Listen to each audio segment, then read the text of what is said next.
So I think we should dim the lights, and I want to show you a little sneak peek to a tool we've been developing. I did the Google Analytics workshop because I, like a few people in this room, like Chris Reed from Cobalt and Thomas Gage from AutoTrader, love analytics. We're kind of data junkies. Someone may even say nerdy. But the conversations today at the analytics table, where not everyone's looking at analytics, and if they are, they're not sure what numbers are important, and they would love it to be more simplified for an automotive professional. How many people are not looking at their Google Analytics on a monthly basis? They're not. It's okay. Okay, for those of you who are not, what's one of the reasons why? If you, go ahead.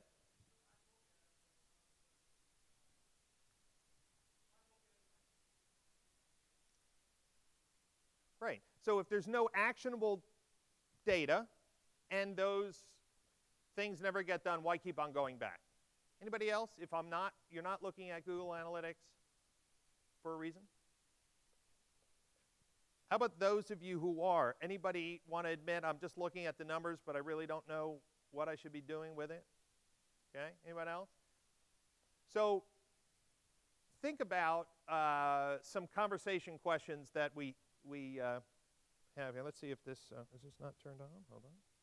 Good. There we go. So you'll start to see some ads around in the trade papers on our little robots. You have robots on the table. You can pick one up and squeeze them. So let's get audience participation here. Anybody want to tell me if you're a dealer principal or a general manager, approximately what that answer is for your dealership? So what's, you said a lot. Who said a lot? What's your name? Hi, Elizabeth. Elizabeth, can you just recite a couple reports that you get every month?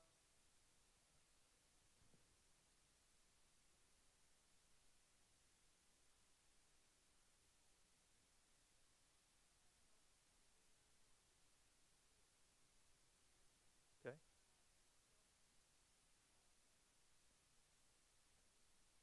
Anybody want to help her out? So you heard what she said. What else? What other reports?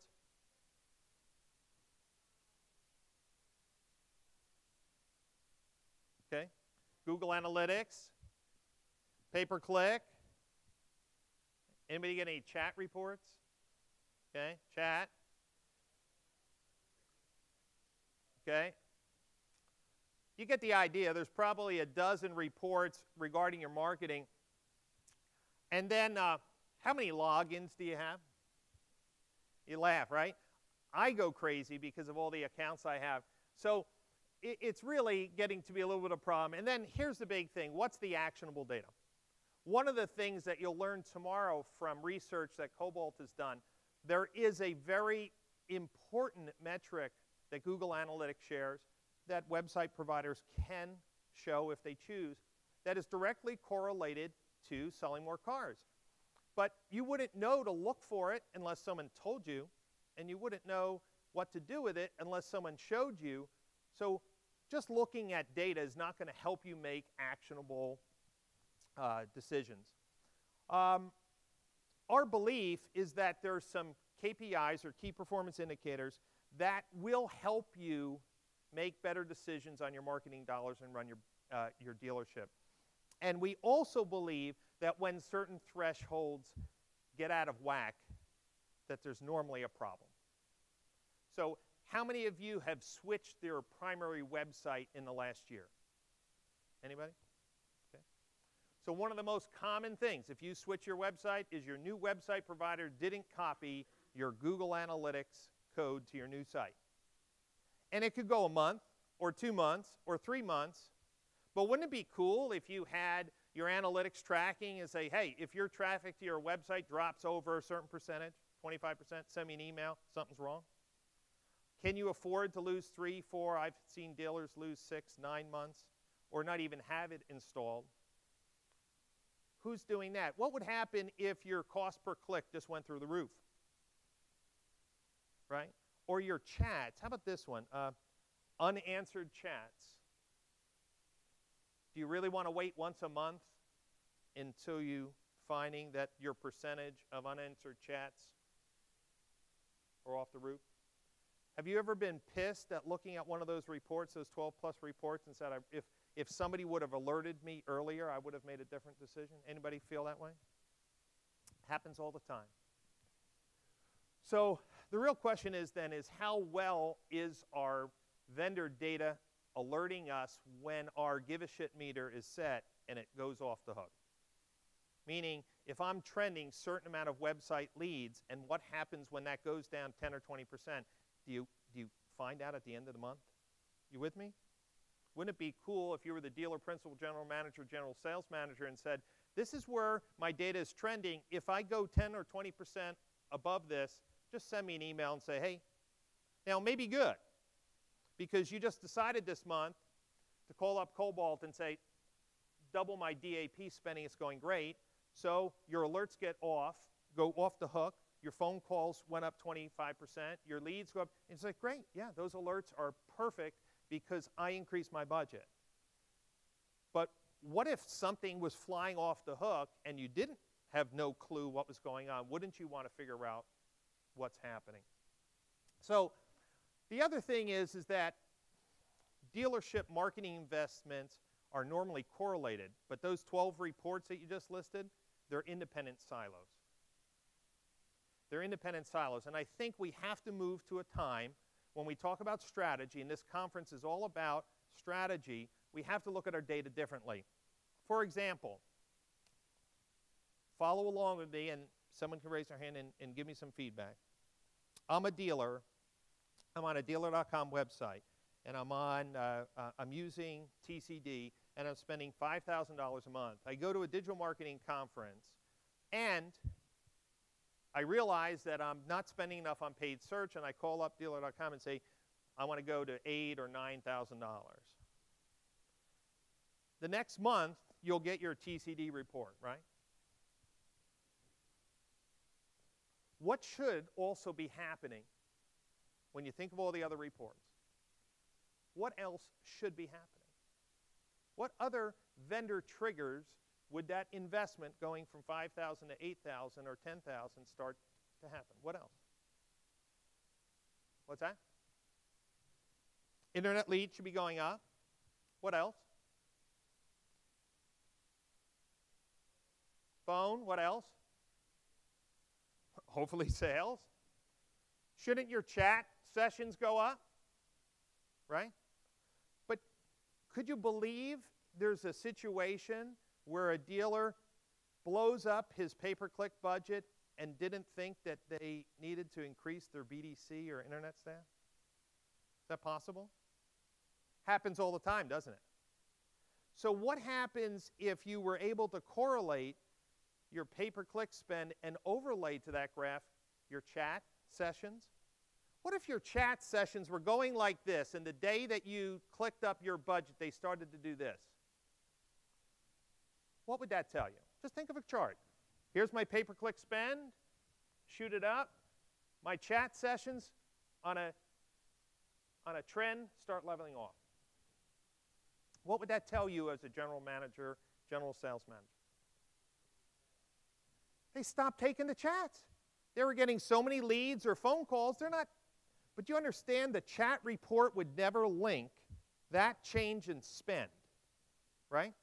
You'd have your chat report, you look here, you look at your lead report, and in today's marketing, there's more and more technology, more and more strategies, but they're all separate silos, and this is a opportunity. So I don't think that dealers have the time, because it's not easy, to look at one change or an event and see how it ripples across all their other vendors. And then, would you agree with me? How well are you at logging these changes? I changed from Dealer Specialties to another company. I decided to take photos of new cars on this date. I moved my paid search budget from 4,000 to 8,000. I added chat. Would you be able to go to a log and see when you added chat to your website, when you increased your paid search, when you changed from merchandising. You with me? But you understand they're all interrelated. And I think it's time that we realize that one decision can impact others, and so we have to be looking at our data holistically. So we developed this tool called Roybot, and you'll see a little bit of that, and then you'll be able to see it at the booth. But it pulls data automatically from popular sources. And we're adding more contributors all the time. When people see the value, most vendors understand that getting their data in front of their customers is important. How many general managers or dealer principals are in the room? Okay. So would you agree with all the responsibilities on your plate, logging into 12 different systems on a monthly basis and really looking at things is almost impossible? I think that it would be shocking to see the dealer principal and general manager accounts that have actually gone into Cobalt, Dealer.com, Bin Solutions, actual back-end tool, and spent more than 15 seconds. Just not doing it. Why? Because there's too much data. There's not actionable, summarized data. And so our goal was to work with each company and present their data in a way that's consistent with their product message. And if they don't want to contribute automatically, still provide a way for the dealer to take their monthly report and have someone key it in. Meaning, you know, like from an Auto Trader report or a Cars.com report or a display marketing report or chat, there's only some key metrics that you need. You do not need 1,000 metrics. You need a couple key metrics. So automated or manual. So basically what Roybot is an executive reporting tool with one login. And it's a data warehouse that you own. And this is really important. Most of the time, when you change pay-per-click vendors, if you've done it, what happens to your historical data? What happens? Vaporized, right? If you change website vendors and they didn't change the Google Analytics code, you lose all your history. So imagine the ability to keep a data warehouse as you change vendors. If you move from one website to another, one paid search vendor to another, one SEO vendor to another, your data still continues. And then to be able to analyze the multi-vendor data into alerts and actions. So if you spent a few minutes in one place, you would be able to run your dealership better. And here's the thing. In our analytics group, 2 people said they would use Google Analytics more if it was simpler. Does anybody agree that Google Analytics is a little overwhelming? Has too much data. But if you told me, Brian, I could set up little widgets that focus on the 3 or 4 things that are specific to car dealers, and I can do that with social media, and I can do that with my reputation management, I can do that with my paid search, would dealer principals and general managers start to use it? The answer that we got overwhelmingly was yes. So what we are not a replacement for a back-end tool. For example, I had a discussion with the DealerRater team. DealerRater has their 360 tool. That tool not only monitors reputation, but allows you to go and respond and do other things. That is an important tool to get a job done. Our philosophy is general managers and dealer principals are not responding generally to reviews. They're not in the weeds. They just need to know, are things looking good or are things looking bad? Do I need to rip someone a new head or do I have to praise them? So one of the questions was, well, Brian, if we send you the DealerRater reviews, aren't you replacing our tool? I said, no, absolutely not. Because all our tool's doing is showing the trend of that. If they want to respond or do any other things, they need your tool. Same thing with pay-per-click. What the dealer principal general manager needs is what's my trends, what's my alerts. They don't need to be setting campaigns. They do not need to be in the weeds. You want to be in the weeds, you log into the back of Dealer.com or Cobalt or Vin Solutions or DealerFire or Dealer eProcess. If you want to be in the weeds, you need those back-end tools. But guess what? The average general manager and dealer principal doesn't need to be in the weeds. They need actionable data, and that's our stance. Other thing that we are not doing is making up data that's not already available. Meaning that dealers are getting reports by their vendors. And we're asking the vendors, look, send it to us automatically, make the life for the dealership easy. I'm not sure if I want to participate in your tool, Brian. No problem. We allow the dealer to punch the data in manually. The key is the cat's already out of the bag. We're, for the first time, is comparing all these inner workings in one tool. And the other thing is playing favorites. As PCG Consulting, we try to be vendor neutral and helping dealers make the best decisions with the products they already have. Every vendor has the ability to create the widgets and the dashboard that best shows their product, best actionable data. So we're working with great companies to make sure their data is presented. The cool thing, though, is that once we have the data, you can create your own charts and relationships to help you run your dealership the way you think. That's different. So you only know what you know. And we believe that the insights that the tool gives you will educate dealers. We also believe that dealers, once they figure out that they can finally get their data to work for them, will create custom things for their market that only applies to them in their market, and they'll look at those things on a regular basis. We call them insights.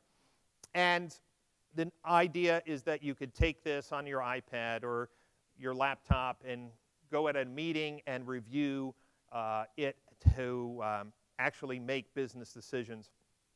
And this is a subtle but important point.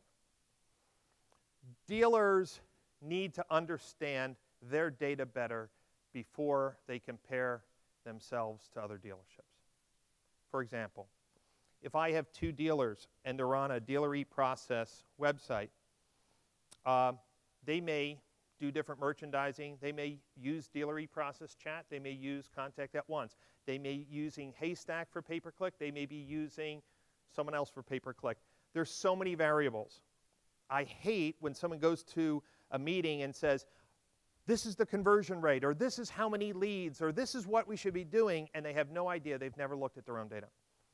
I'm encouraging everyone in this room that your data tells a tremendous about your local market, your merchandising efforts, your advertising investments. Before you start reading and comparing what you should be, you really need to know what you are. And the only way you do that is to make it easier to understand your profile. So Sean's in the back. Hi, Sean. And Sean will be able to do some demos for you. Let me just give you a couple quick little jump throughs on what it looks like before I introduce our keynote speaker. So just flip over to, hey, we're right on time too. So I think we need to darken the lights a little bit so it'll be easier to see. Can we drop the lights just a little bit? Oh, there we go. Okay. So when you first come into the tool, it has some recent events or alerts based on thresholds. And you're not going to see everything, but it will be available at the booth. But the idea is the first thing that you see is anything that's odd. Now, all of those alerts are emailable, so you'll already most likely have gotten an email if something is out of whack. But if I click on the Analytics tab, you'll notice that there's some widgets, things like VDP views, VDP activity, cost per VDP, and if we scroll down, other metrics that are specifically actionable items, and scroll down, and some charting tools. This is all simplified just for car dealers. If I click on the pay-per-click tab or the SEM tab, again, how good is our paid search driving VDP views? What's my cost per VDP from paid search? What are my top campaigns? What are my top keywords? Looking at different metrics, conversion. And again, all summary widgets that are actionable. If I scroll back at the top, I go to my social tab, all your Twitter, Facebook, some trends is, again, dealer principal wants to know, is my investments panning out? If I go to the reputation management tab, okay, that's just a little graphing. All the top reputation management sites, we have a direct feed from cars.com and DealerRater, Google, of course, Yellow Pages. Again, just what's my trends and key metrics. Scroll back up. Leads, your lead providers, trends with your leads. On inventory, and this is an example, if you click on, say, Auto Trader as a mock-up, you'll be able to look at your new, used VDP views, Kelley Blue Book, trends for VDPs, again, all merchandising, calls to action. If you go to vendors, we'll be able to plug in all your vendors either manually or automatically. This is Century Interactive for calls or chat. Contact at Once we're directly integrated with. Century Interactive for your phone calls. Again, just widgets that makes a difference. If I go to the data entry and I go to quick data entry and pick a month, I can punch in key metrics like what I'm spending on radio, TV, and print, on lead sources, summary sales and leads if it's not coming in automatically, all in one simple tool that's saved. And then if you click over to the alerts, all the current alerts that you've set, and then insights, you can just add an alert based on any of the metrics in the tool. And lastly, insights, your own custom widgets. So you can take your pay-per-click trending, you could take your chat trending, you could take your lead trending and create your own plot and say, I'm going to look at that widget because that widget is all my key vendor data and I want to see how they're related to each other. Bottom line is, Roybot is designed to work with dealers the way they think, to put all your vendor data in one place, a data warehouse that as you change vendors, your historical data saves. And we're working with more and more companies to get their best view of their data presented in the Roybot tool. But more importantly, we believe that the general manager, dealer principals, if they had one place to log in and could quickly flip through each tab, and those widgets, they understood the value of what they're for, I believe that dealer principals and general managers will start looking at data. And here's the profound impact I think it will be. I think it will be best for the industry because dealer principals and general managers are not looking at their Contact at Once reports. They're not looking at their Cobalt social media reports. They're not looking at their AdWords reports. They're not looking at their analytics. We know that. But they're tremendous entrepreneurs. General managers, dealer principals are unbelievable entrepreneurs. They know if given the right facts and data, they'll make the best decision. They've built their business on it. But now when things have come digital, it gets a little fuzzy. So I want to encourage you, for those who are vendors here, to consider contributing to the Roybot and having your own tab with your own widgets that best present your product, knowing that more of your customers will see your data.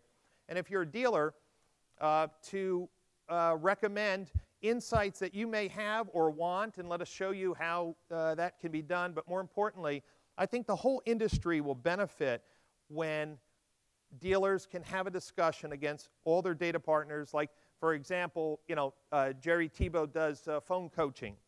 Every single time we've gotten Jerry's company into a dealership, their lead to appointment ratio is doubled.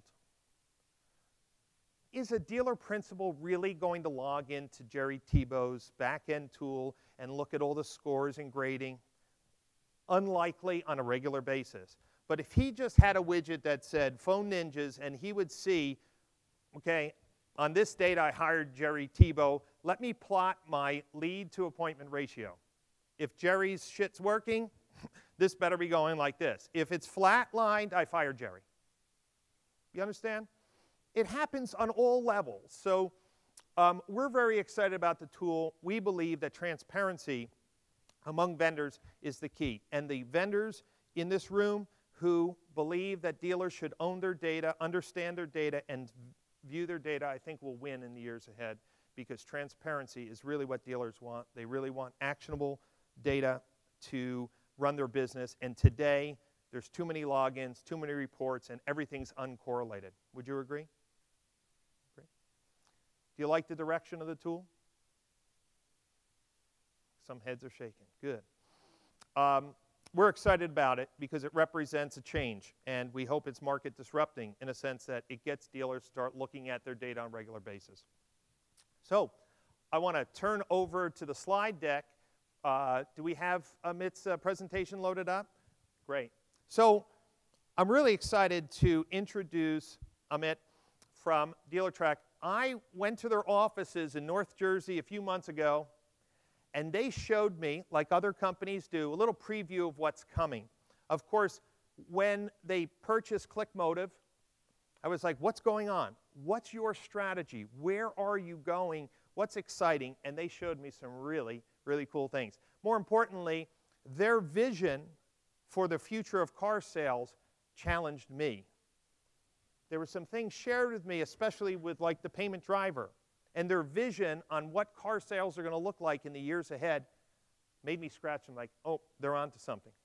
So I'm really excited to kick off DMSC with our first keynote speaker. Would you please welcome Amit today? Thank you, Brian. Here you go. So I was, you can hear me? I think you can. I was asking Carrie in the back, do people get a break? And the answer was no. The ROI on this. So thank you. You know, a lot of respect for Brian. And when Brian asked me to come and speak, we were thinking about, you know, what can we share over the next couple of days. You will be going deep into digital. You'll be going deep into, you know, social, reputation. And I was thinking, what to share, what to kick off this conference with. And what came to my mind was what we at DealerTrack have been investing some time, energy, and resources around. And my job as the main strategy guy there is to try to see over the next 3 years, over the next 5 years, you know, how is retailing going to change? How are you going to want to sell your cars? How are you going to want to you know, change your workflow in your front office? And what can we as technology folks do to help that? So that we don't wake up 3 years from now when you want to move in a specific direction and we say, well, give us a couple of years while we tweak our technology for it. So we thought we'll just come and share some of this with you. Why are we doing this? And you know, maybe have some time doing some Q&A. So I'm going to try to keep my discussion for 40, 45 minutes, and maybe we'll have 10 minutes for Q&A. But before that, before I jump into my numbers and the screens and this and that, I first wanted to thank you. You are, you know, the dealers and people that are here that work at dealerships. Really wanted to thank you because since you are here, we are here. And we tend to forget that, especially on the vendor side, on the solution side. And we come here and we say you should do this and you must do that and all that kind of good stuff. But first of all, a big appreciation and big thank you to you. 2008 and 2011, that whole period was challenging. The good news is, last couple of years have been good for retailing, and it opens up a bunch of opportunities both on your side and our side. So it's pretty exciting if you look forward. I'll go to the numbers a little bit for some of these small numbers, so I'll speak to them. This chart here really talks about where we've been in terms of new car sales, where we came up to in 2012 in terms of 14.5 SAR, and what DealerTrack believes we're going to be in the 15 to 15.5 range on the new car side. In fact, January was very strong. Hopefully you saw that in your stores as well. I believe the SAR was about 15.3. And the new side also, while the used supply has been a challenge. We all know that. It's been profitable. But you know, what we've been able to do is we've been able to go a little deeper into older cars, causes issues with the independent side of the business. But again, you've come back here and said, this is how I will make money on my used side. I'm going to actually find supply and bring it into the market. And we believe, you know, the SAR, it's difficult to predict the used car SAR that is sold by franchise dealers only. But we believe last year we ended with about 14.8 to 14.9, which is substantially more than what we were in the 2008 to 2010 timeframe. We will be in the 14.9. We could even push it to maybe 15. I saw a head nod there. Is there? Do you agree with these numbers, or you think these numbers are always ready to get some dealer perspective. So, maybe we can make it interactive. We agree? So this is the exciting part, right? Which also means, and this is some NAD analysis, right? From a profitability perspective and a sales revenue perspective, dealers haven't done this well in the last 15 years, right? These are not my numbers, these are NADA numbers. They averaged out as well, which is fantastic. Optimism level is high, and there's a readiness to look at investments in marketing. This is a digital marketing strategies conference, as well as productivity, right? Because the dealers who are here, you are the survivors. You are the folks that figured out how to get through those hard times and win. Good times or bad times, you teach us that this whole process is one of change. And if you look at the last 50, 60 years, whether it's systems, whether it's structural things like mega dealers or mega groups, or the internet, where you for the first time started putting listings online, then you started putting prices online, then it's all about mobile. It's so interesting. Now I walk into a show like this and I see Facebook and Twitter and this and that. 5 years ago, this was not the conversation. I can tell you that right now. 5 years ago, it's like, let's see what a CRM means, or 8 years ago, right? And 10 years ago, it was more like, should we be putting our internet online, or the inventory online or not, right? So change is always there, and you adapt it in a way. And in my perspective, while there's always the franchise system, it's a very competitive market for you. And locally, if you have the competitive advantage, you win. And if you don't, you don't. And you don't survive. That's what happened with 3,000 dealers that went out of business in the last 2008 to 2010 time frame. So with that, one of the things about is what is next? What is it beyond mobile and all the stuff you'll talk about tomorrow that we should be thinking about to power your retailing? In coming up with that, coming up with why we should invest in something called digital retailing, we first started to take a look at the US numbers overall. And one of the things we found is that if you look at the e-commerce spending, so that's somebody going to Amazon, going to eBay, and actually putting something in an order cart and a credit card and buying something, that's called e-commerce spending. I'm not saying that we are going to actually put a car in an order cart or put a house in an order cart and buy it. But what I'm saying is in terms of how consumers are buying more and more, it is a relevant thing to look at. In 2007, get my clickers right, in 2007, this number was 120 billion, not million, but billion. That's a big number. In the last 5 years, that has increased by 40 billion. And notwithstanding the recession that we just went through, that's a big number. So the propensity for consumers to buy online and the demand has rapidly increased as they get more comfortable with that channel, right?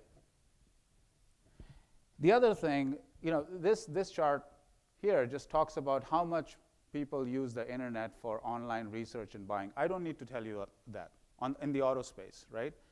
You know that. But whether or not the exact numbers are correct, I saw this chart in the JD Power conference. It is directionally true that more and more consumers are going to less and less brick and mortar showrooms to make their final decision on a car. They first find the car, the inventory, and then they find your dealership, right? How many people here would agree with this statement that I just made, right? So when that happens, you have to think about all the money that you have spent getting that consumer to your website, to your piece of inventory, whether you're posting it on AutoTrader or Cars. There was a question saying what is the ROI of that, or whether it's on your dealer website, right? But once you get them there, how do you make sure they come to your showroom, right?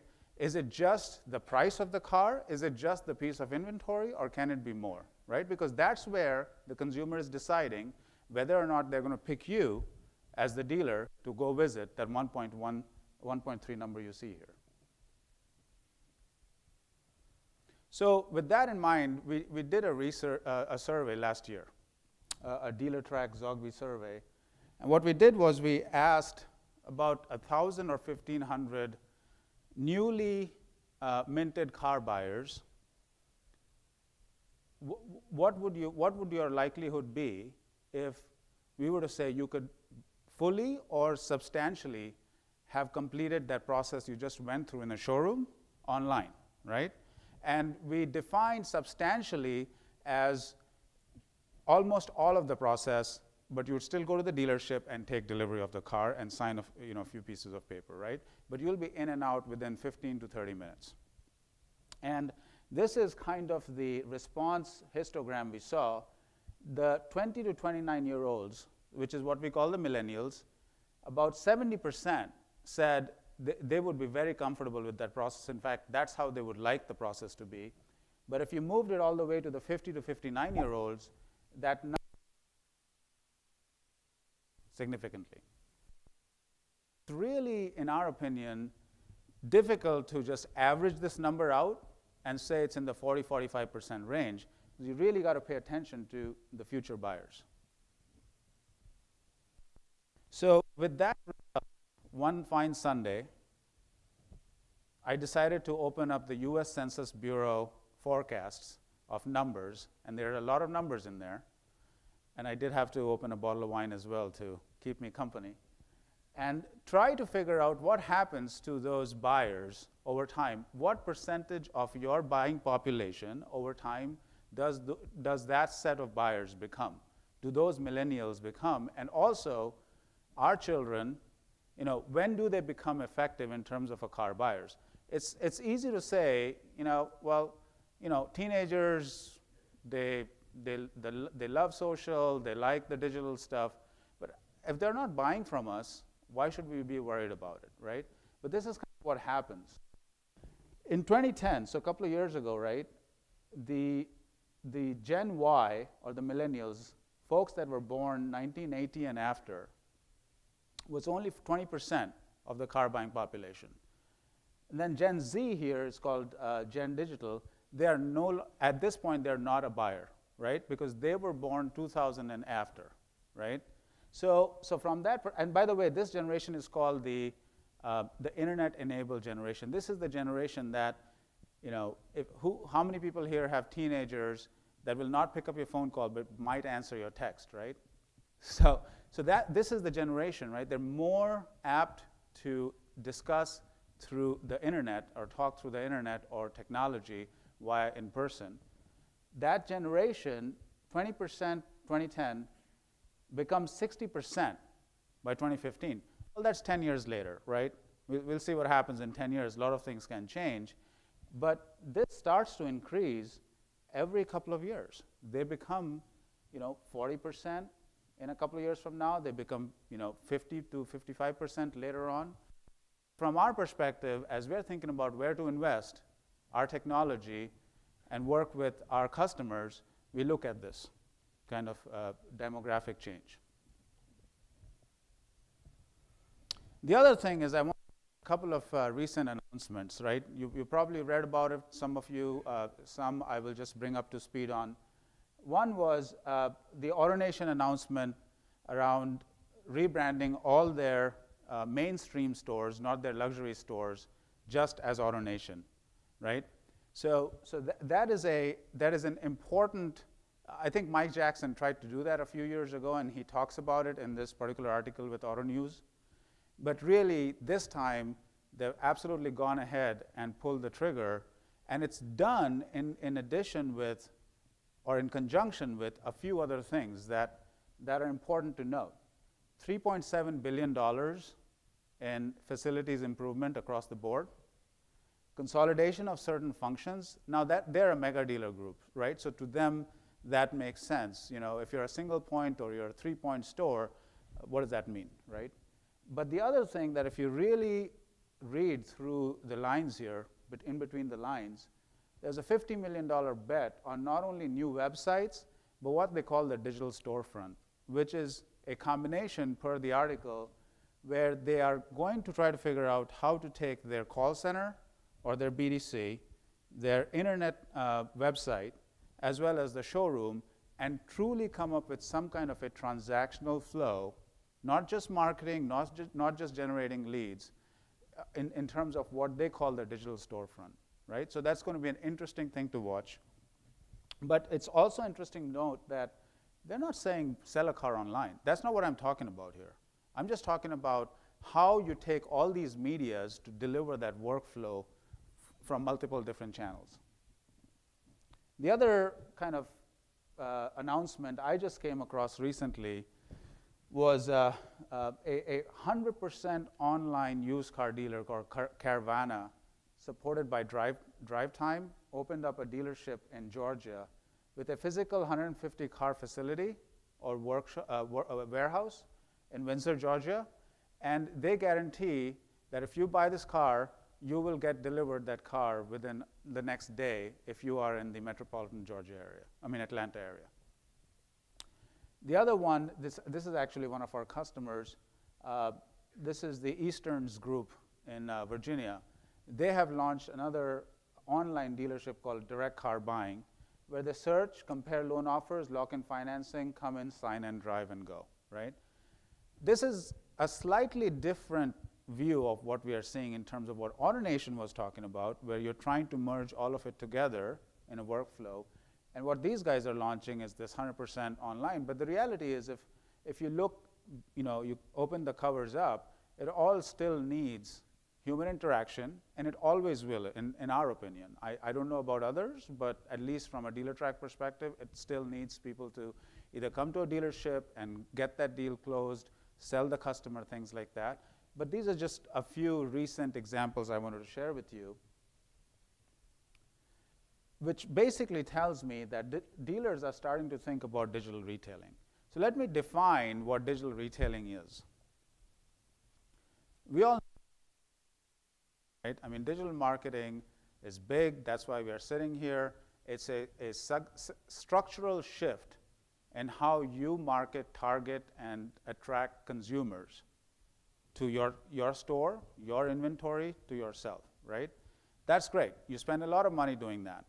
An average dealer spends more than $200,000 doing digital marketing or marketing and all, and we all know that the percentage of digital marketing is far exceeding in terms of growth rate versus your local advertising or non-digital advertising, I would say. That's fine. So you got the customer to your website. Then what, right? And I find it interesting that when Brian was asking about what, if you think about your your website productivity, what KPIs you think about, right? And the first thing a dealer colleague here said was the number of leads. The last time I saw leads without closing doesn't mean anything, right? But we have been trained to measure leads, because that's all websites can do, is they can say, these are the number of leads multiplied by some kind of a ratio. It's how you measure ROI. It's not a wrong way of doing it, but it's kind of, in my opinion, doesn't really deliver to you what you really want is to sell a car and let it burn gas, right? So from our perspective, how do we start thinking about, once you got a consumer to that website, to get from that website into your store and drive with a car, right? So converting that shopper into a buyer is what digital retailing is, right? So nothing here, all the strategies here are right. Nothing here is wrong.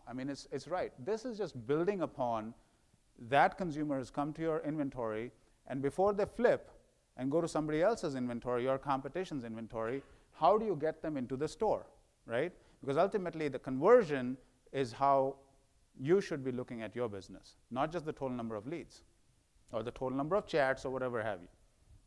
So so in our opinion, it is not about transacting 100% on the internet. It's about enabling a consumer to complete more of the buying process online before coming into the showroom way of doing business, right?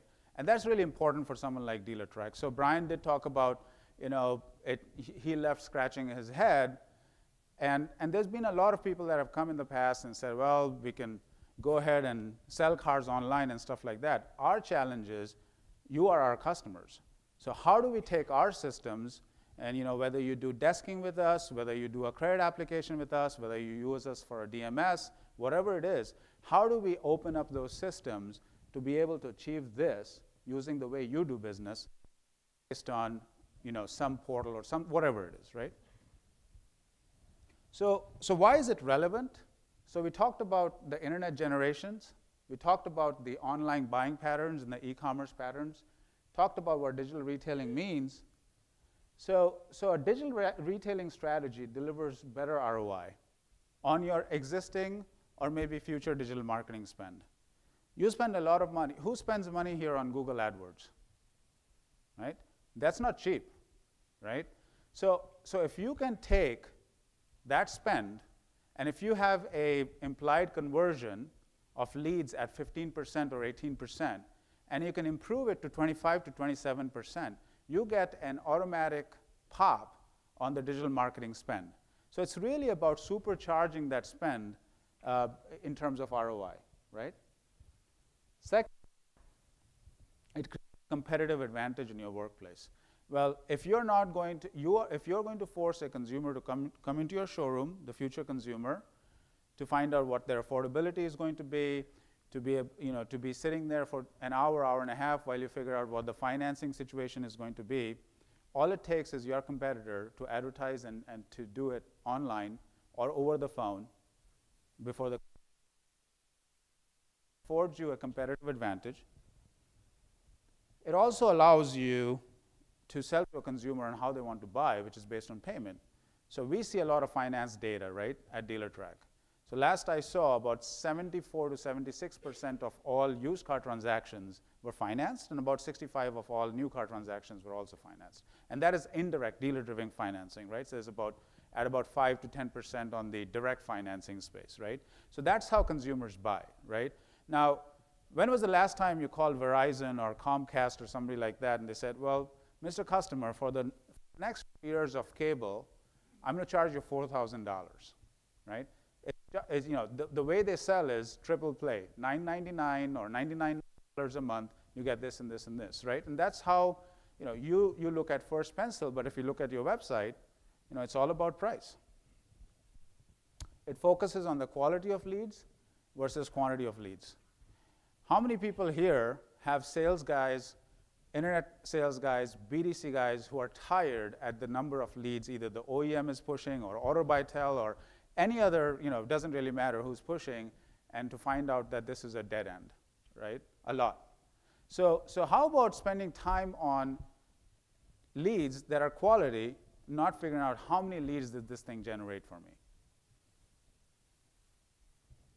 The other thing that I would also like to talk about at NADA, there will be a few announcements that you will see, but the interesting thing that we think about when it comes to merchandising your inventory. So a lot of people raise their hands when Brian asked the question, who advertises or sends their listings to Cars or AutoTrader, right? A lot of people raise their hand. You spend a lot of money for that. They have a lot of consumer eyeballs for that. But would it be nice, so if a consumer who is looking at your inventory on that site, where you're spending a lot of money on, if they're actually able to start that process of buying a car, such as financing or whatever it is, right there. Why do you have to force them, right, to say, find the car on AutoTrader, move to Google, search your dealership's name, go to your dealership's inventory, then send an email, and then take the process down? It doesn't have to always be like that. So one of the things we are also thinking about is to say, how can we take some of your transactional capabilities and move it up a little bit, not just on your website, but also on your inventory wherever you push it out, right? So actually, Carwool is piloting this successfully with a few customers, for a few dealers, as well as a few other portals. But so we all understand at this point that, okay, good. Digital retailing, it might have an ROI. There's a bunch of new millennials that might want to start their process online, how do we currently measure up, right? So let's take a look at how typically, and we have our own website company, as Brian pointed out kindly, ClickMotive, now we call it Digital Interactive. So this is not about any website company being bad, being good, whatever it is. This is across the board. How do we measure up? First, consumer says, I want to quickly and easily buy a car, right? I fly around a lot, and one thing I always ask to the right, to the left, have you recently bought a car? Are you thinking about buying a car? So I have my own free survey going at any point, right? And this, and that's not the only anecdotal answer that, or question that we base on. Consumers truly want to be able to quickly and easily buy a car and get out of the showroom and manage their own business, right? But if you look at a dealer website, any dealer website, click here for financing, a finance app will pop up, dealer track, centric, doesn't matter, whoever it is, right? Consumer puts something in there, lead goes, to your finance. It also probably goes to the vendor, whatever, right? Somewhere, another talking head pops up. The URL changes to some other, valuation plugin provider on your website. That creates another. It has no clue that the consumer also might have entered financing. It doesn't really know what real car that the consumer is truly looking at and can afford from a monthly payment perspective. And then the best e-price, right? And you click on an e-price and out pops a form, says, give us this information and we'll get back to you, right? So this whole process is not easy. It does not reflect how you do business in the showroom. So if this is not how you do business in the showroom, why is it acceptable that you will do this online, right? Sorry, I forgot that, the frustrated customer. The next one is consumers often say, I want to buy based on monthly payment. We talked about financing. Is it going in and out?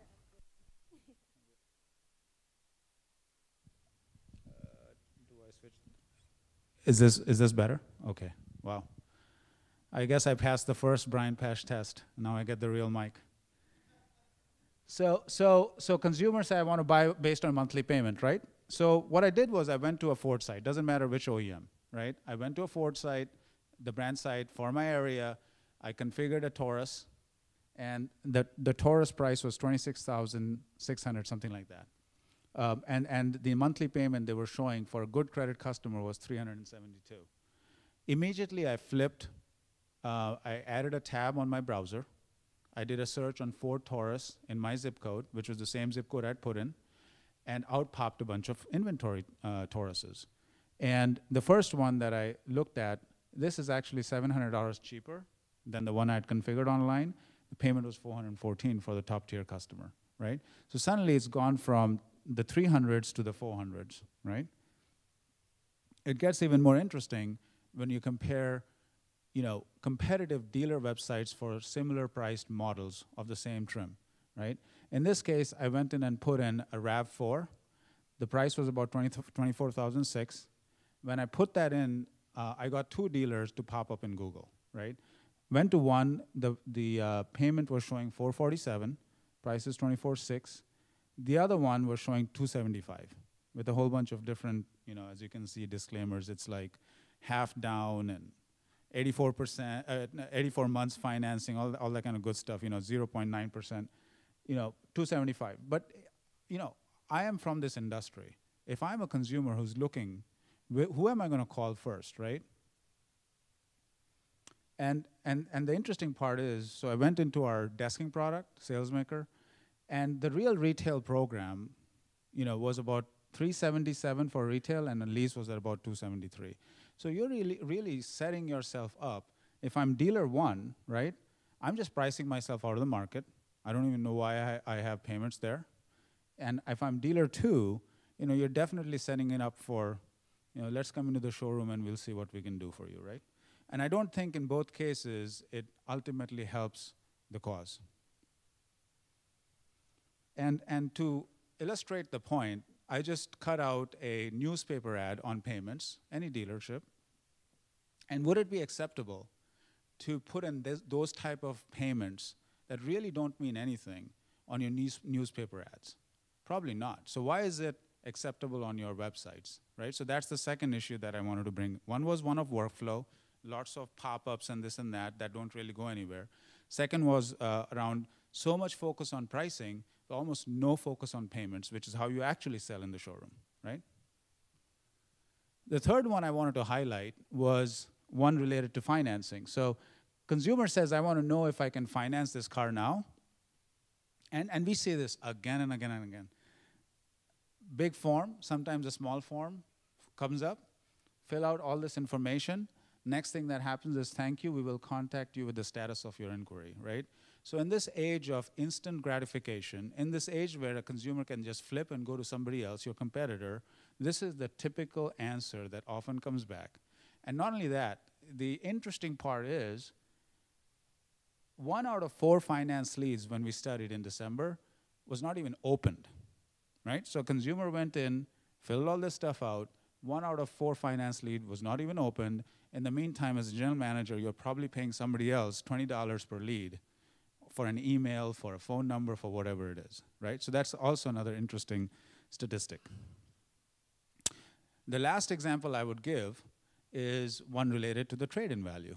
And I think that is near and dear to almost all dealers right now, given the used supply situation, right? So there are a couple of solutions or responses that we typically have. We have a book value response, which is generic by nature. I mean, it's a book value for a particular region that might include Florida and Texas in the same value, or the same book, regional book. And it's a range, or a guaranteed offer program, which by definition, if you're going to guarantee something, either you're going to get it underwritten by somebody who's going to lowball it, or you are yourself going to underwrite it, and you're still going to lowball it, right? So then you go, well, my conversion rates are very low. Well, you know, the prices you're offering or guaranteeing are pretty low, right? So from that perspective, it also does not help with ultimately what the customer is buying by, which is the monthly affordability part, right? You're with me so far, so I'm going to try to bring it all together. And I'm sorry about this eye chart, but if you look at, so I looked at a Ford Focus 2013, same dealer price, same down, same term, and what I did was I started playing around with 3 different things. Incentives that were available versus no incentives because you didn't apply it on a dealer didn't apply it on their website. Financing, real term versus a made-up term, and then the trade ranges that we just saw from a book value as an example, just as an example. And what you see here is a big range, payment range between 188 to 257. So that's a 36% range right there, right? So getting it right is really important.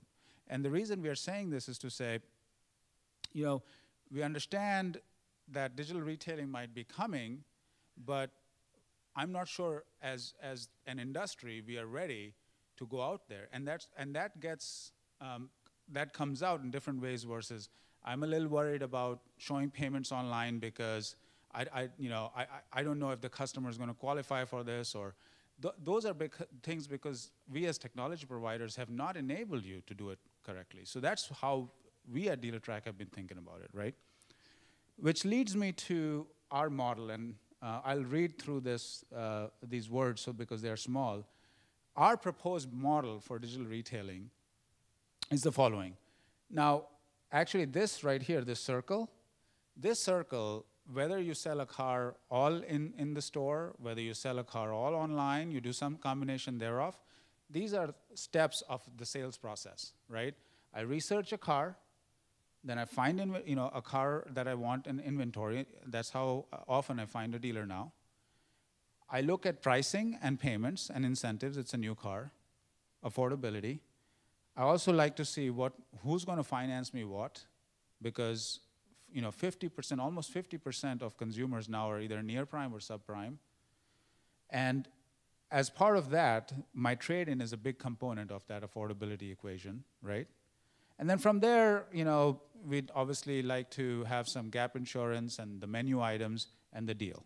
So from our perspective, these 2 light blue items, if a consumer is, most consumers are doing this online, right? There is no question that that's where that's happening, right? So let's just not even talk about it. These two, the yellow ones, from a dealer track perspective, maybe one day, maybe 5 years from now, this will be all online, but we're not sure yet, and we're not focused that much on it yet. Where we're focused on here is these black ones, which is combining the pricing, the financing, and the trade-in to deliver a first pencil online. Because if you do that, in the meantime, you're collecting a lot of information about that consumer, and you're bringing that consumer closer to a deal with you, and that the lead quality is significantly higher. And I'll show you how. But it doesn't necessarily mean that that's the only way you would retail. This is yet another way that you would actually go about retailing for a consumer that wants to do some of this online or via the phone on your website, right? And the connection of these steps between the dealer site or a portal site back to the showroom is really important as we think about building technology there, right? Does that make sense? So here's some vaporware. Okay, I'll just call it vaporware. I won't try to sell this to you yet, not yet. But Ernest is somewhere, he might want to, so be careful. Here's a normal VDP, right? In that VDP, how about a button, whatever you want to call it, get this car, whatever it is. Not the 17, 18 different buttons that I've removed from here, which is typically what your VDPs have. And that pops up a little bit of a deal tool. And this is a vision, right? And this deal tool is kind of similar to a little bit of a Foursquare. You got the car, you got the chat integration right there, because that's where if I'm a consumer and I'm looking at a specific car and I'm playing around with payments, maybe that's when your chat provider or your BDC wants to hit that customer right there and say, seeing you're looking at this car, how can I help you with the payment or something like that, right? With a lot of context. You have the payments, loan versus lease. You have some of the incentives integrated with it. You got get financing right there. You have value your trade-in, maybe some video-based protection offers. But very importantly, none of this is required for a consumer to say, I'm interested in this vehicle. I'm going to create a lead. It's how much ever a consumer wants to finish before they push it over to a dealership, right? So this right here is an example where a consumer filled out some of this. They got a proof of financing. They also got an instant trade-in number. And that ultimately resulted in a first pencil that has created a significant lead, what I would call a super lead, in the back end for you to follow on. In the meantime, the consumer is starting to get a little bit more enamored down the pipe, whatever you want to call it, for this 2012 Camaro, right? So this is the vaporware part. Now I'm going to tell you what is truly happening through some of this technology in about a couple of hundred dealerships that we're piloting in. And I'll share the results with you there as well. This is actually an Orlando dealer right here. And this is a dealer.com site. If you know these sites, you'll see that this is a DDC site. And this right here, so they had a payment that is now being replaced by a widget, in this case, where there's a 217 lease offer and a 206 loan offer. It's about 400 plus lenders' data that we have in our desking system. And it's using that same technology to offer that in addition to your markups, your reserves, things like that, which lenders you do business with. And then there is an ability to start the deal online or whatever you want to call it. From there, what it does is it brings up a really an advanced payment calculator. We call it a payment driver or first pencil tool. A few things. I want to finance the specific car, or I want to lease. I can play around with the downs, the trade-ins, things like that. Here's a specific lender that this dealer does business with, along with their markup. It's a 4.4% rate. Here are the incentives that are conditional in nature as well. It works a little bit like Orbitz, where it tries to find the lowest payment for that consumer between your lenders and your markups. But more importantly, There's also this other thing, which is get me an instant offer on my trade-in. That button right there is a trade-in. So that pops up what is called Trade Driver. This is a new product we'll be launching at NADA where it takes data from Black Book, it merges it with transactional data from DealerTrack, and then you can do an up-down on, if you want Malibus, you can add 5% more to it. If you don't want those focuses for some reason, you can customize it down by 3%. So it gives an instant dealer-specific offer right there. So that is called Trade Driver. So in this case, it gave a number of 4,350. So what it does next is it goes and updates that first pencil tool right there with the trade-in number. And because of the trade and the down payment got higher, automatically the rate, because that is the program with Hyundai Finance with that dealer, went down to 3.9%. And the payment went to 176. Everywhere you got the chat so that you can get that customer where you want to. And from there, you're pushing the consumer to fill out an application for credit, right? Because ultimately that creates the ultimate lead for you. So how does the credit application work? Once the consumer finishes the credit application, you can decide, you don't have to, but you can decide to automatically route that particular application to X number of lenders that you do business with. It will also create something in your CRM, a real lead with what the payments were, what the trade-in was, and things like that. But it also goes into DealerTrack, does the lender routing on your lenders, uses your bureau, uses your markups, and then it can also send an approved with a first pencil back to that consumer via email once the lender responds. This is absolutely optional. You can just decide to just say, I'm going to take the credit application, do not send it automatically to lenders, and my F&I department will work on it. So some dealers do, some dealers don't. Once that approval comes to the consumer walks into the showroom, between the CRM, pre-filled deal structure, you now really have a consumer that is really primed, a higher quality consumer, and a lower time in the showroom, right? So to summarize, VDP integration for the first pencil tool, real first pencil tool based on the car and the incentives, updating it based on the trade-in number, which is a new system we just talked about, interactiveness with chat anywhere you want it, credit application, automatic lender routing, and getting that approval with first pencil to the consumer online. You can choose to take any or all of this, right? So this is the technology that we are currently piloting it with a couple of hundred dealers. And by the way, this is not just for your website. You could do it for your inventory on any of those other portals that we talked about as well, right? You can start the process anywhere. Why do you have to force the consumer to come to your website? Ultimately, you're trying to sell a car. And in terms of results, the average session on Payment Driver that we saw was about 4 to 5 minutes in December. The unique visitor to lead conversion was about 6 to 10%. This is without chat. We have not integrated chat with it. And that was based on the type of franchise and if it was a new car or used car. And then the lead to approved loan conversion was about 24 to 25%, which is huge. I mean, that's 1 out of 4 leads. You don't get to see that from a normal website lead that you get, right? So we're seeing some encouraging kind of responses of this pilot technology around digital retailing. But the most exciting part for us is we believe that this will allow us to offer to you these type of technologies that can set you up for the next millennial type of buyer. So with that, I will open this up to any questions. Thanks for patiently listening before this mic and after this mic as well. So, yeah.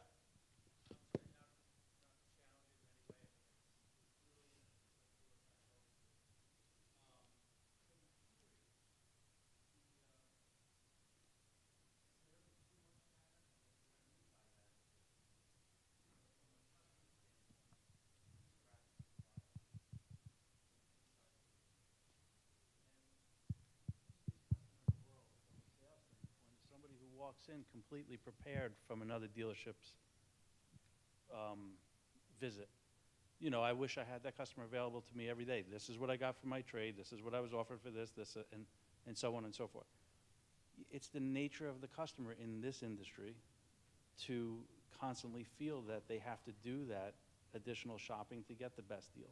So, while the technology seems great and the workflow seems amazing and it seems to cut down time, what's the thought about, protecting your dealership?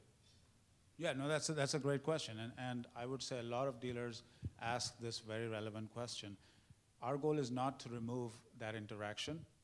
I also don't think that most of the pilots that we saw were not just consumers that went in and did all of this by themselves, but these were a lot of consumers that were in their pajamas, and the dealerships, BDC, walked them through some of this thing so that they didn't feel like they have to come into the showroom, because if they have to do that, that's when they get like, okay, am I going here, or am I going there, and I'm going to get very prepared for. So that's one thing I wanted to clarify. So the interactivity is absolutely still part of it. Second is, we believe, and maybe this is something I'd like to hear from others in the cocktail hour, we believe those consumers are doing this anyways, that they are going prepared into that showroom, and they will do this more and more anyways, right? So is this truly much more, or are we kidding ourselves that by not providing payments, we are actually letting customers come in and not take advantage of us, right? Please. Yesterday, I went online and bought a gift for my wife for Valentine's Day. Thank you. Hey, you know what? And I told my wife that I'll be pretty tired from NADA, so. No, but I did it in 2 minutes. I did it online. It was the greatest thing in the world. But I would never buy a car online. Yeah.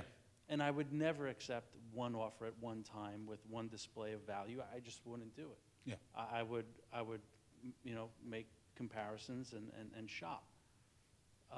So, I mean, that would be, I'm completely adhering to evolution. I mean, I've been in this business a long time, but again, I don't know if all the answers are spelled out there completely. You're absolutely right. Right. In my opinion, this is one way of retailing. This is not the only way of retailing. And this is not retailing of the future. This is saying, as you think about some parts of your consumer demographic that will want to do this, that you can offer this to them, not saying, hey, this is the only way of doing it. Yes, sir. Oh, wait, one sec. Sorry. What percentage of the dealers on the beta, what percentage of the customers went through the complete process? All the way to credit app, get a pre-approval? So only about, I would say, 15% of the dealers have switched on automatic routing, right? And of those 15%, I would say 60 to 70% of consumers of that actually have gone through the whole cycle. And about 30% haven't done that. We don't see that app closing into a real contract, booked contract in dealer track, so we can't. But really what is exciting to us is, I'll give you an example. Just last Sunday, some lady in his, store is closed in New York. Sunday, you cannot open a showroom in New York. At 7:46, use this for a used Volkswagen, right? At 7:47, the Cap 1 automatically approved her because this dealer has auto routing set up. And she got, the car was delivered to her. She came to the showroom on Monday and was delivered to her by 1 o'clock, right? And the dealer loves that, that while, he's sleeping, this is happening, right? So, but this can happen only for those dealers that switch on auto routing, right? So it's still a low number because of the change. And it's okay. If you want to do it, great. If you don't want to do it, that's fine as well. But about 24% of all consumers that went through this across all dealerships ultimately resulted in buying a car, whether it's manual routing or whatever it is. Any other questions? Okay, Carrie's running towards you, sir. Here you go. Sure. Did you guys analyze the difference in the finance income on these deals that people got the payment quoted online versus what the dealer's averaging? No difference at all, because the markups are the same. And at the end of the day, I'm just concerned with the fact if I close myself on a $277 payment on your website, how likely am I to buy additional products, service contracts, other products in the business office when I've already decided I'm approved at 277? So first of all, it's not my website; it's your website. Right? With that, it is pretty big and bold in all communication, saying this is a sample payment for best credit customers. And what we are seeing is that the dealers then work with those customers based on the actual deal structure that comes back in dealer track to fit them into the real payment that happens. So there is, expectations set with the customer up front that this is not your 9.9% payment that you'll see in all dummy payment calculators, but this is also only for highly qualified customers. And when that payment is also shown, just like SalesMaker, the desking system where you have reserves, that payment already has the reserves.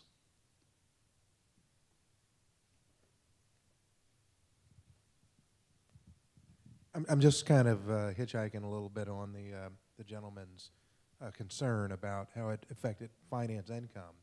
But I'm also thinking that if what you're proposing to the customer is a best case financing scenario, right? And then you're revealing something to them that's somewhat less than that, aren't you truly driving that customer to your competitor so that they can see if in fact they can become that preferred customer elsewhere? I mean, why would I go online, look at a payment that's $325, it says it's for the deluxe super tier, right? Mm-hmm. Now you come back and you give me a payment that's somewhat more than that, right? I don't know how inclined I am to continue with you as opposed to going to your competitor and saying, hey, can I be super tier? I think of myself as super tier. Do you think of me that way? Yeah, so that's a great question. And the reality is that that system actually has the ability for consumers to flip their tier even before applying for financing and see how it changes their rates. The reality is most dealers have told us not to switch it on for their site. So from a technology perspective, that exists, but dealers have still saying they would rather instead of scaring the customer with a higher payment because of lower tier, they'd rather show just like an Orbitz-like best payment, get them into the door or let them finish the credit application and then deal with that offline. So, it's not a straightforward answer to your question. We're still trying to figure out what that means, that level of transparency. But from what we've heard from dealers, they would rather show a lower payment and then work the deal versus be completely transparent.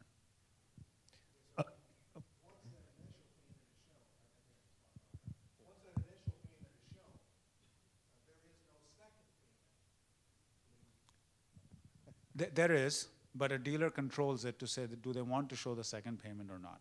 So some dealers have switched it on, some dealers have not. Got it. Thank you.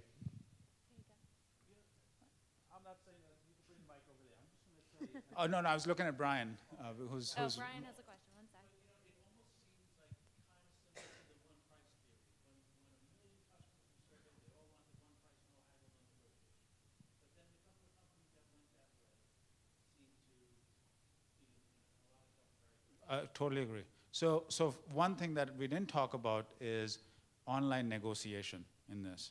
There is a product that we're building called Lead Driver that in that payment driver piece where there is the price, you can go back and forth with that dealer right there back and forth. And so we recognize we got to put it in. We don't think it's going to be one price.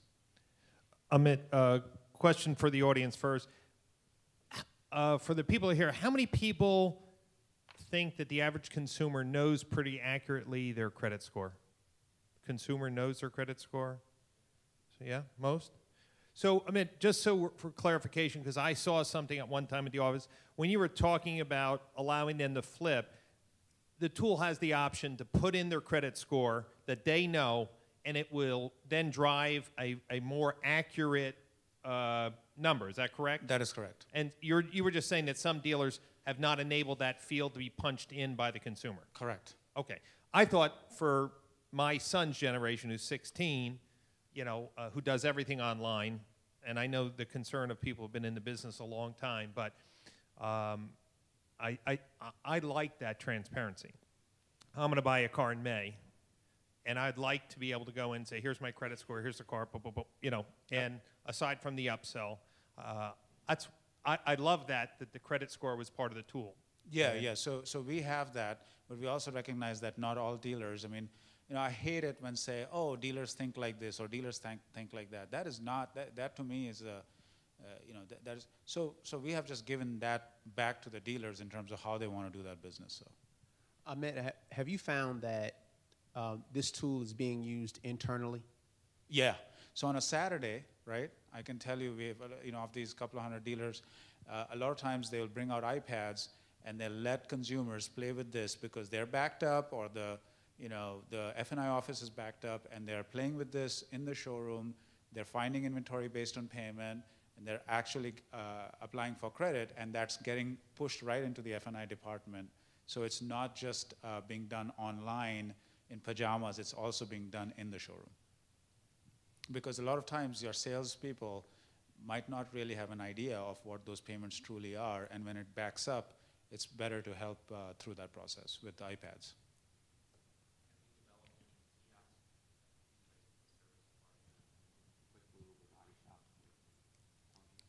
So from our perspective, we have just developed the browser-based software, and you know, there's a bunch of different kiosk providers, et cetera, that have come to us and say they might be interested, but we haven't done it. We're not in the hardware business.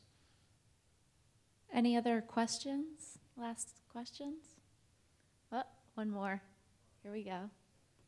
I might need a martini here pretty quick. I'm just thinking when you talk about you mean the back and forth, you mean going on and showing, you mean pricing, payment, and all of those things. Do you have any of your beta systems in Highline dealers where the manufacturer is saying there will be no discounting of the MSRP, you mean online? This beta system is in a couple of BMW stores and a couple of Mercedes stores as well. But that specific question on that no back and forth, because as I'd mentioned, we don't have that in the beta yet, the back and forth on the negotiation. That question has not come up, but that's a good point that I'll take a look at. Okay. Well, thank you so much for your time, and hopefully it was worth it.